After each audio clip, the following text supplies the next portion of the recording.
Baron Temple. Quite fascinating to be contacted by a Baron. Yes, Baron of Barons, like being the Voivode of Voivodes. Typically, I do not consort with anarchs. I find them unruly, ill-tempered, and prone to slaying of their elders. But as you are, as my records tell me, a descendant of the unconquered sun, Mithras himself, I do feel disposed to speak with you.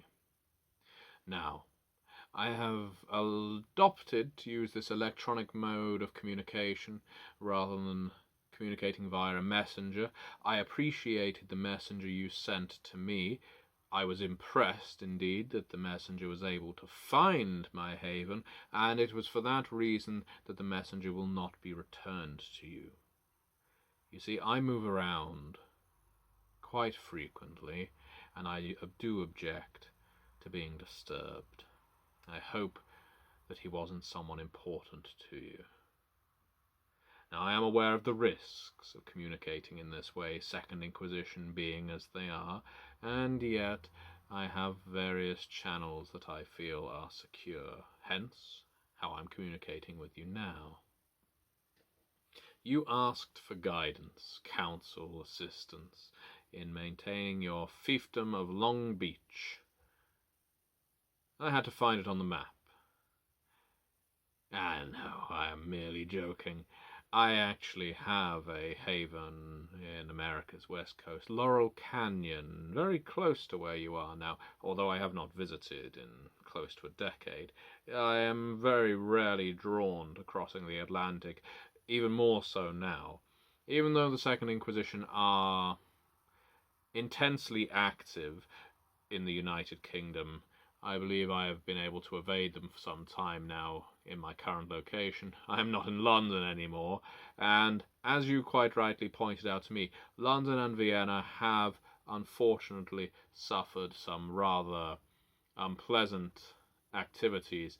I would put my escape down to good fortune, but more down to planning, support, cults, and the like. It always pays to have a firm religion in the center of your domain, because the religious will flock to support their saints, in this case their pater, when it comes down to the crunch, and they will throw themselves in the fire to preserve your existence, as I have found. More of us escape than is presently known widely, but it is good for the mortals and for the Camarille's enemies to believe that London was completely wiped out when it comes to kindred populace. I'm sure you understand. So here I am now, communicating with you on the subject of your domain. That you currently share it with squabbling gangs of, I assume, fellow anarchs, led by other barons who have clung on to their positions for close to a century, and yet have never done anything with them to capitalize. Again, sounds very familiar to Eastern Europe. If you have never studied the Voivodate, I suggest finding a Jimisi who can educate you, although you may not get along. They often ran afoul of the fact that while the Tremere were permanently there on their periphery, just a single force, ever so weak, they could never align for long enough to do anything about it, and I fear your West Coast anarchs have the same issue. They will squabble among themselves for so much that they will never build anything of any real value, and that is where it puts you in a rather precarious position, Baron Temple, because eventually someone may try to squabble with you and take down everything you have built. But I understand your primary concern right now is the Second Inquisition, not fellow kindred, and that is a valid concern. The mortals have gained a huge advantage over us in recent time with the fall of Shreknet, not a system I can say I ever used or understood, and with the petty politicking of Camarilla agents who felt the need to manipulate mortal governmental agencies against their kindred enemies.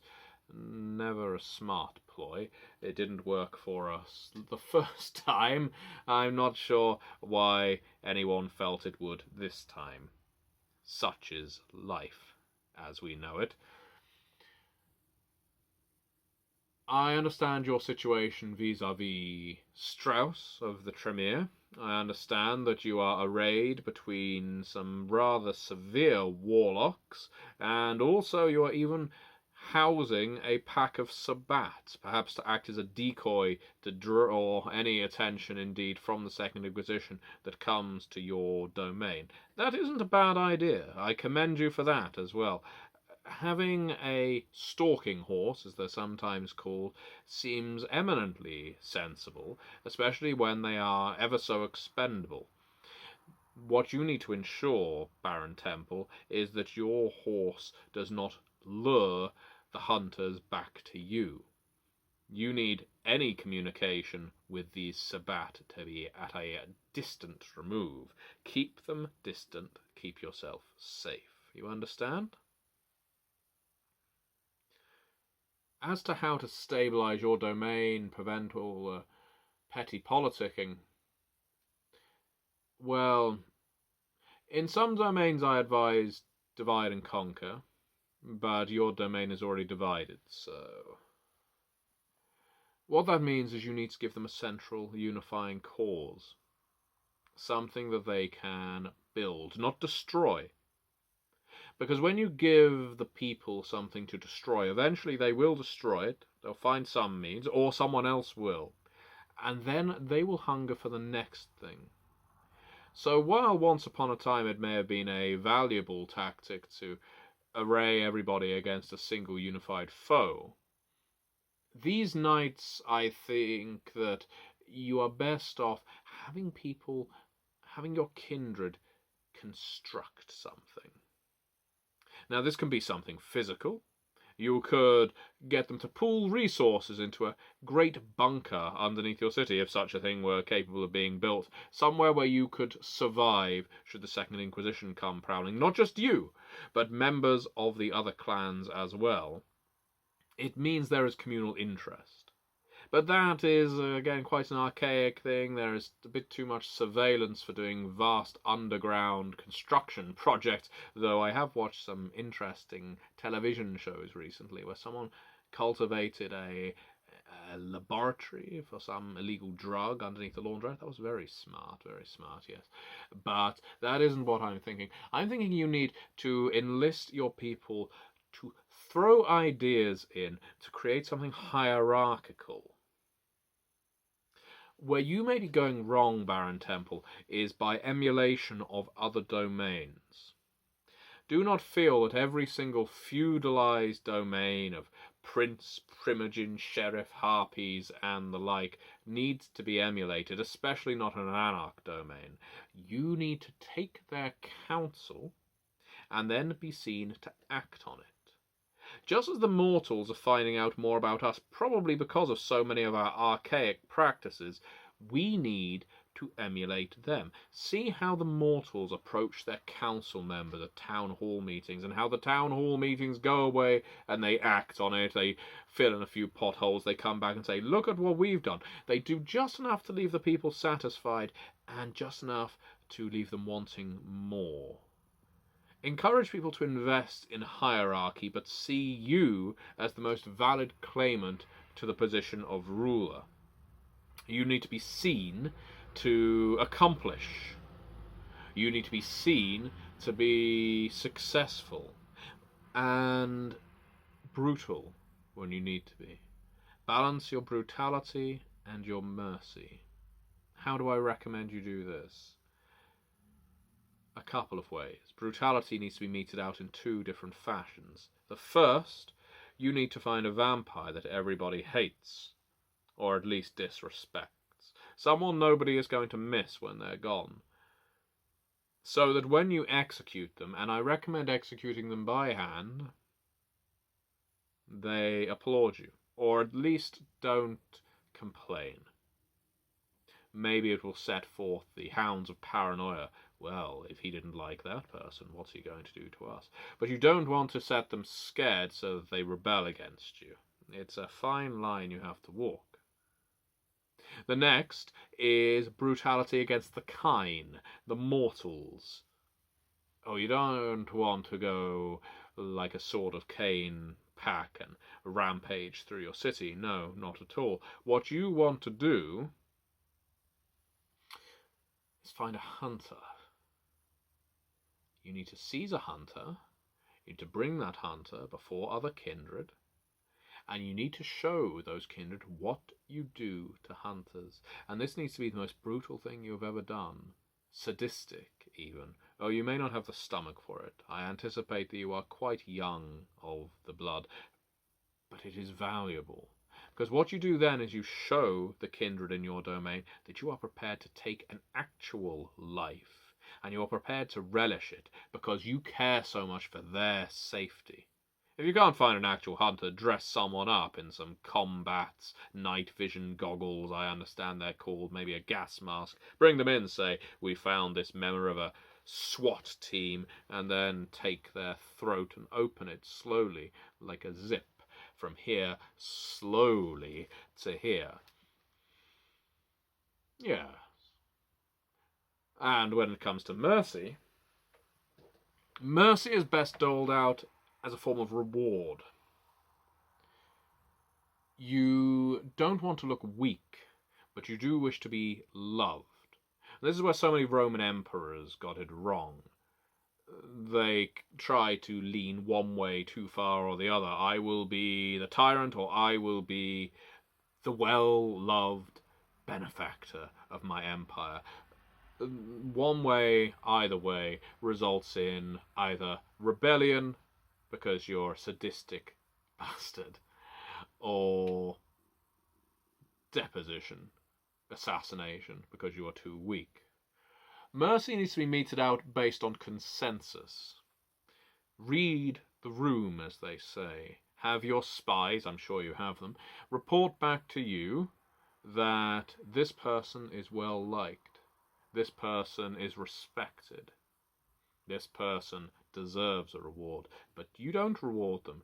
Don't reward them until they do something wrong, or at least until you can find a little bit of dirt on them, because it's at that point that in your court you announce this dirt. You say, reports, reliable reports, have arrived at my desk to say that Kindred X was caught feeding from someone within sight of the kine.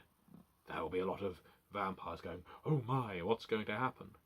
And you will say, however, Kindred X is one of our finest, one of our stalwarts, one of our defenders, and I would be remiss if I did not remind all of you that every single one of you has at some point made a mistake.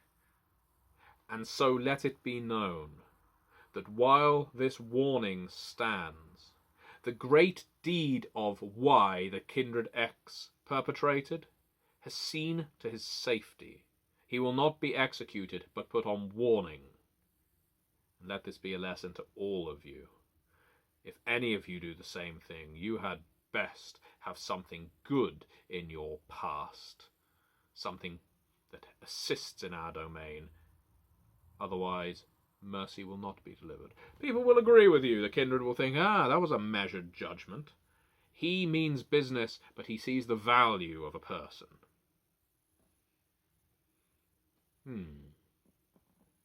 As to how to deal with warlocks, Baron Temple, your ancestor, Prince Mithras, unconquered son, the bull god, first child of his antediluvian, felt that warlocks had absolutely no place in a domain. None. You may see them as valuable assets. Personally, I see them as nothing but usurpers and pests, and no matter what name they change their clan to adopt, they are still usurpers and pests, diablerists. Maybe I am generalizing, perhaps I am out of touch, I don't know. Maybe your primary allies are members of Clan Tremere, I don't know. But if they are, then take this as advice. Find a group and ostracize them. The Tremere may be ill-suited for your task, but that does not mean you cannot find a clan, or even a bloodline, and announce that for reasons real or imagined, they are outsiders. You already have your Sabbat, but you have already been too kind to them. You need to find a group that is already in small number that won't seriously oppose you and exile them. Or make them report as secondary to another clan. Why? Because it gives everyone something to hate. Not to destroy, but to hate. When you direct the public against a small group that cannot defend itself, doesn't have representation, well, I'm sure you know about this, Baron Temple, it does unify the bloc. Maybe you find my methods archaic, cruel, tyrannical. I can't say. That's for you to determine. But you asked for my advice. Were I to take a domain on the west coast of America, Baron Temple, I would be outlawing the ministry or the Tremere. I would be finding a hunter and a pest of a vampire and committing ritual sacrifice. I would be granting vocal mercy to a troublemaker who has shown value. And to get back to my original point, I would be adopting a religion. You do not need to believe in it. You do not need to stand for it. You do not need to attend church every Sunday night. But were you to introduce the cult of Mithras, I can send you a delegate if you wish, to your domain. It would unify people in faith. And there are few tools better at making everyone fall into lockstep than religion. So the cult of Mithras may serve you well. I cannot recommend the Church of Set. I can, however, make introductions to around a score of Hecata who could move in to Long Beach. And I give you my word, Baron Temple, they will not try and usurp you, they will only try and stabilize you. If you support the Hecata will support you. It's not extortion, it's just